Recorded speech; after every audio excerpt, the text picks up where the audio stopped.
ըլնելու է պատերազմ սեպտեմբերին ու աղետաբեր պատերազմ։ Եթե քաղաքացիական պայմանագիր կուսակցությունը սահմանադրական մեծամասնություն չեմ ասում ընտրություններում հաղթի։ Կլինեմ ես կամ կլինի պատերազմ թեզը Նիկոլ Փաշինյանի նախընտրական գլխավոր նարատիվն է։ Վարչապետն ու քաղաքացիական պայմանագրի մյուս անդամները հետևողականորեն կրկնում են սա մարզեր այցելությունների ժամանակ, Երևանի թաղամասերով շրջելիս, հասարակական տրանսպորտում, ճեպազրույցների ընթացքում եւ իրենց ֆեյսբուքյան տեսանյութերում։ Ես հետևում եմ իրանք ինչ են ասում, իրանք բոլորը հանդես են գալիս խաղաղության վերաբանակցելու, վերանայելու օգտին։ Դա շատ վտանգավոր 2026 թվականի ընտրությունների ամսի 7-ի ընտրությունը լինելու է խաղաղության եւ հնարավոր պատերազմի մասին։ Այո, հունիսի 7-ին Հայաստանի Հանրապետության քաղաքացին ընտրելով քաղաքացիական պայմանագիր կուսակցությանը տեր է կանգնելու խաղաղությանը, ազատությանը եւ ժողովրդավարությանը։ Հանրությանն առաջարկվող այս երկընտրանքը նոր չէ, այն արդյունավետ աշխատեց Վրաստանում 2024-ի խորհրդարանական ընտրություններին։ Բիձինա Իվանիշվիլիի հիմնած վրացական երազանքը ռուս-ուկրաինական պատերազմի ընթացքում սպառնում էր Վրաստանի ուկրաինիզացիայով եւ նախընտրական շրջանում երկրի տարբեր հատվածներում փակցվում էին պաստառներ, որոնց մի կողմում խաղաղ Վրաստանն էր, իսկ մյուս կողմում ավերակներ էին։ Հորինվեց նաեւ գլոբալ պատերազմի կուսակցություն դավադրապաշտական թեզը։ They are protecting country, they are avoiding war. Ներքաղաքական որևէ խնդրի, առողջապահությանը, տնտեսությանը կամ աղքատությանը վերաբերող հարցի ժամանակ իրենց մշտական պատասխանը սա է. մենք փրկում ենք երկիրը պատերազմից։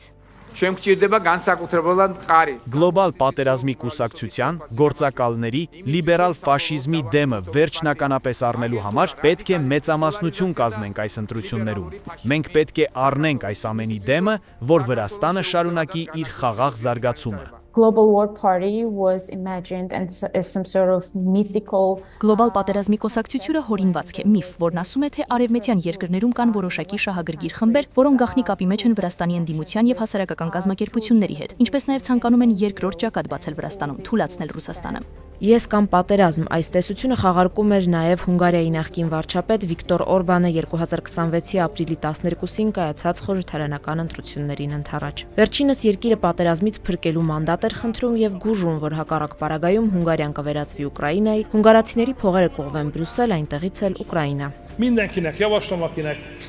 van hozzá kedve, érdeklődése és Արևմտյան Եվրոպայում իրական պատերազմ է նախապատրաստվում։ Բոլոր հետաքրքրվածներին կոչ եմ անում ծանոթանալ, թե ինչպես բռնկվեց առաջին համաշխարհային պատերազմը։ Այն միանգամից ամբողջ աշխարհում չսկսվեց։ Սկզբում Բալկանյան պատերազմներ, հետո պատերազմը Եվրոպայում էր, հետո եղավ համաշխարհային պատերազմը, հետո քայքայվեց Հունգարիան։ Պատերազմը շատ մոտ է, այն թակում է մեր դուռը։ Վերադառնալով հունիսին կայանալիք խորհրդարանական ընտրություններին, ինչ են ասում ընդդիմադիր ուժերը։ Սառեցվելու է արդյոք Ադրբեջանի հետ խաղաղության գործընթացը։ Մենք միայն պետք է պահանջենք, որպեսզի Հայաստանի Հանրապետության սուվերեն տարածքը լինի Հայաստանի Հանրապետության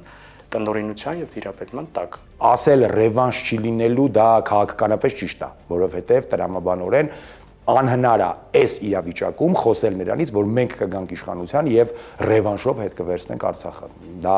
սթափ քաղաքական տրամաբանության մասին չի խոսում եւ երբևիցե եթե ինչ որ ուժ նման բան ասի, դա խոսա նրա քաղաքական սնանկության մասին։ Ոչ ոք Նիկոլ Փաշինյանի հայտարարության համարժեքները, որ Արցախը Հայաստանն է վերջ չի անելու։ Որևէ մեկը չի հայտարարելու, որ գնում է Արցախը ազատագրի։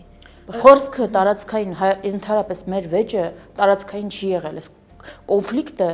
տարածքային չի եղել, չի ասել մեկը,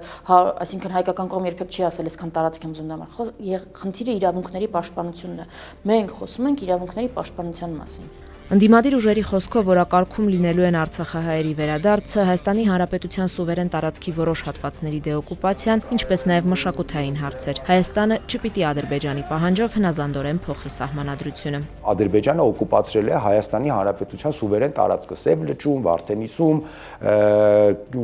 Տավուշի մարզում, Սյունիքի մարզում, Ղափանի օդանավակայանի կողմերը։ Դրանք Հայաստանի Հանրապետության սուվերեն տարածքներն են եւ Ադրբեջանը միանշանակ պետք է այդ տարածքներից դուրս գա եւ դա է հենց իրական խաղաղության հասնելու առաջին քայլը։ Եթե Ադրբեջանը բանակցային սեղանին մեզնից պահանջում է փոխել սահմանադրությունը, որովհետև մեկնաբանում է, որ այդտեղ կա տարածքային պահանջներ, մեր դիվանագիտական կորպուսը պիտի զբաղվի հայեցակարգ մշակելով եւ ցույց տալով, որ դրանից ավել տարածքային պահանջներ կան Ադրբեջանի սահմանադրության մեջ եւ հայլային այդ պահանջները պիտի իրար չեզոքացնեն։ Ընդդիմությունը եւ որոշ փորձագետներ պնդում են, որ անձերով պայմանավորված խաղաղությունը վտանգավոր է։ Պետք են միջազգային երաշխավորներ։ Պատերազմի պատկերի կողքին խաղաղության պատկերով պաստառները այս օրերին կիրառում են նաեւ ընդդիմադիր ուժերը։